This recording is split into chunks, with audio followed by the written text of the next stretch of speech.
Hey everyone, I decided to show you a day in my life when it comes to the sourdough. I did a workshop on the weekend and they were asking me to show the final product, which unfortunately I forgot to do, but I thought maybe I'll show some of the other steps that we go through or I go through when I'm creating my dough.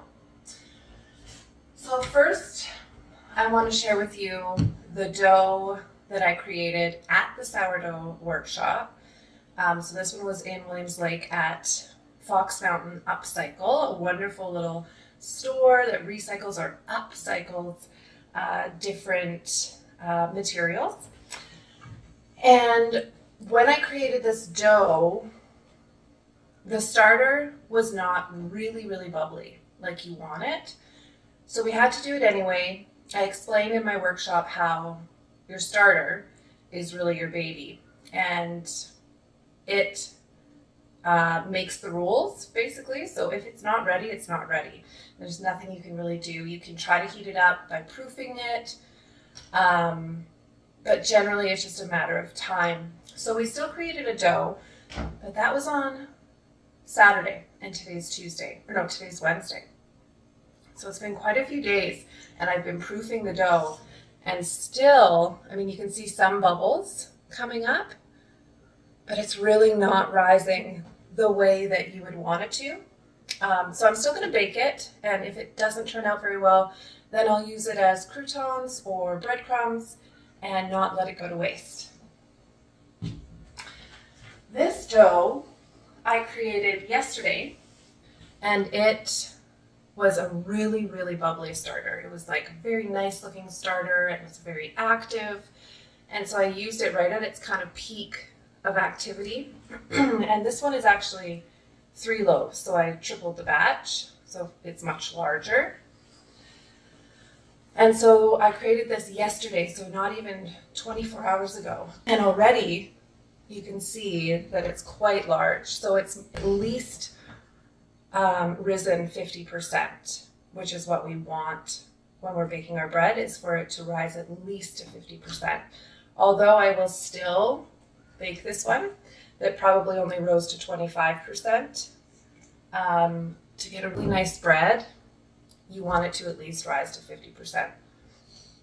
So now that it's risen, I had created it yesterday. I use Little Spoon Farms recipe online. I'm going to remove it from the bowl and place it on my countertop, and that's part of the instructions. So you can see I've floured my countertop so that it won't stick. I will take a little more flour and put it around the edges of the bowl because I'm going to have to scrape it out, and we don't want to lose any of the air that it so nicely has created by proofing or rising. So now I'm just using my nails to kind of scrape away the edge.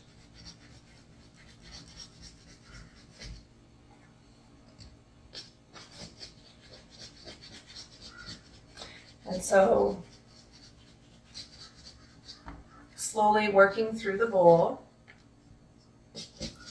Again, you want to get all of the dough away from the edges, but you don't want to stretch it and release a lot of the gas or the air that has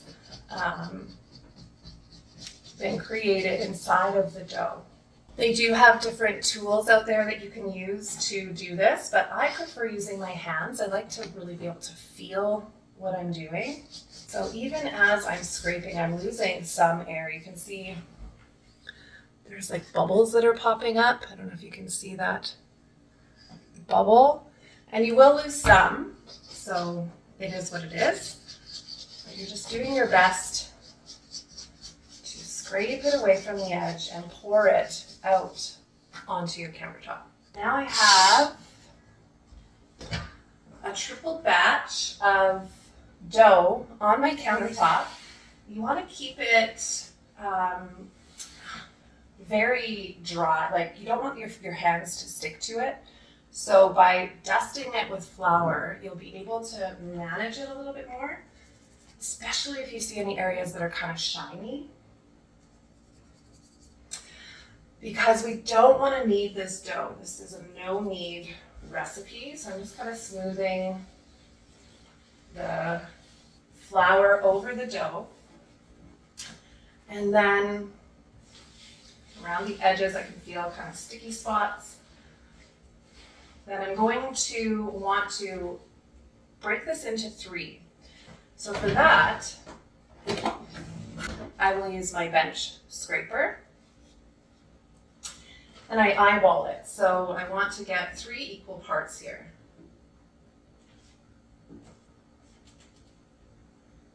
So I'm trying to create 3 equal. If you don't, that's okay. There's 1 potential loaf. You'll just have larger loaves and smaller loaves, which is okay. 2, and then of course where I cut, it's quite sticky now. So again, I need to dust the edges so that they're easy to touch without your fingers kind of pulling the dough into different shapes. So you want to make it kind of workable so that you can move it without losing a lot of the air that's inside the dough. You don't want it to stick to your countertop. So I'm just smoothing the edges. Now I'm also going to remove my dough that did not rise very well. So this is again the one that I created at the sourdough workshop. The timing was off, the starter was not at its peak performance of activity. But we're still going to work with it and see what happens. So same idea here. Break this one away, it feels much denser.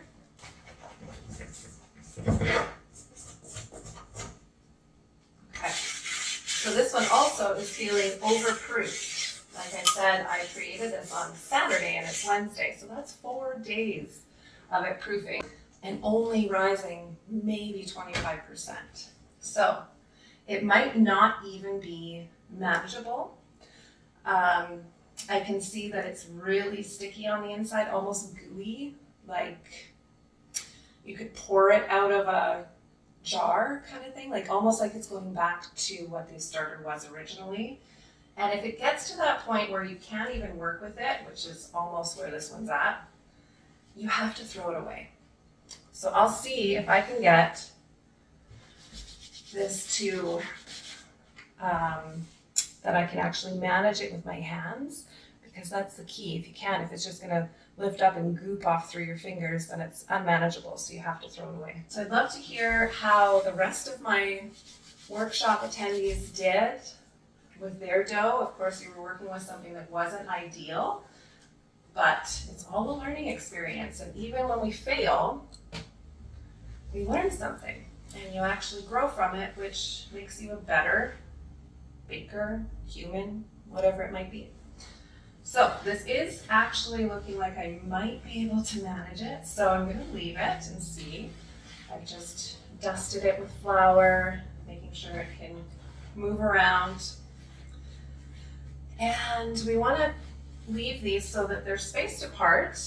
And the next step is to put them on parchment paper first. So I'm going to get my parchment paper, put them on top of the parchment paper so that we kind of have a sling to move them into our cooking apparatus. So I've got 4 pieces of parchment.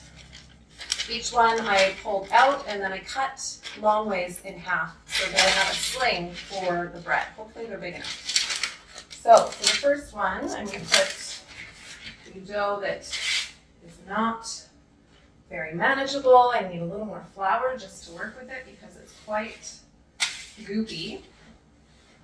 So you want to shape your dough at this point to go into whatever you're cooking it with. And so what I'm cooking it with is a Dutch oven. And I'm using a casserole dish for the other one. I just haven't got it in the room. So you can use a square or round casserole dish, anything that has a lid, okay? So for the recipe, it requires you to warm your cooking device, so my Dutch oven or my casserole dish, in the oven for at least 30 minutes at temperature. So you're really heating the cooking apparatus before you put the dough in. That's why we want the sling to lift our dough and place it into the hot pan or pot. So I'm going to dust my parchment, and then I'm going to shape this or try to pick it up. So this will be an experiment. See if I can. I might have to dust it a little more. Okay. Ooh, it's pretty goopy. Okay. So I was able to get it on there, but again, it's quite goopy or wet, heavy. Dusting it a little more. So I'm just trying to shape it as best as I can to bake it. That one is fairly round shaped. And then I'm going to slide it to the side. And the next one, I'm going to dust my parchment. And then I'm going to, I'll take this one here that you can see. So you can see all the air in there. So that one could even pop, because when we have this huge bubble on top, it tends to just kind of not bake really nicely. So even if it pops, it's okay. So what I'm going to do is actually turn this over back to the side that was open to the air.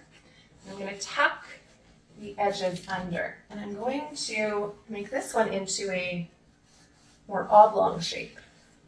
We're going to move it onto our parchment. So this one is much nicer to work with. It's lighter, it's airier. You can tell there's some buoyancy and air inside of it, so there's a lot of levain. Parchment, a little bit of dusting. This one I'm going to try to shape into a round, if it will. Flipping it over. And then tucking the edges under to make more of a rounded shape. This one's round, more oblong, and our flat pancake over here. Okay, so now the recipe says that it's supposed to sit on the counter for an hour. I don't always follow that. It depends where the bread's at. Like I said, this one's been proofed for way too long, so proofing it longer might actually make it even worse. And these ones have risen beautifully, so I might just go ahead and bake it as soon as my oven's to temperature. So the recipe I use, the beginner sourdough recipe, Little Spoon Farms, she suggests that you put it at 450 for half an hour, and then you bake each loaf for 20 minutes with the lid on, 20 minutes with the lid off. So I play with that as well. I keep an eye on it just to make sure that my loaves aren't rising in the oven up to the lid and getting stuck on the lid. Sometimes I find 10 minutes is enough if it's a really nice loaf that has a lot of air in it. Sometimes they rise up really quickly, sometimes 15, sometimes 20. Once you take the lid off, you could decide to put it in for 10 more, 15 more, or 20 more, depending how brown you like your loaf. So I'm going to finish the process, and then I will show you the final product. Okay, so we have the final product. It created bread like this, kind of oblong. This one, you can see it had a bubble, and so the bubble kind of popped up. So it's just a little bit of air in there, so that's what happens. This one is the overproofed loaf. Can you tell? It's like a pancake, it's hard. So I'll use this for breadcrumbs or croutons or something. And then this one actually rose the highest out of all of them. It's quite thick, quite a nice loaf. That one is the one I cooked in my casserole dish. And so that's why the casserole dish I used. So just a simple oven safe casserole dish with a lid. So hopefully that gives you a few ideas. This is all an experiment. If you're able to come to one of my workshops, I spend 2 hours with you troubleshooting or just giving you tips and different ideas on how to make a really nice sourdough loaf and how to maintain a starter. So hopefully we'll see you guys there. You can find registration information on my page, and I'm often advertising new workshops. I do private workshops and events as well. So thanks for watching. Comment below if there's any questions or anything that you really loved. And of course, subscribe to my channel and share this video with others who you think would benefit. Take care.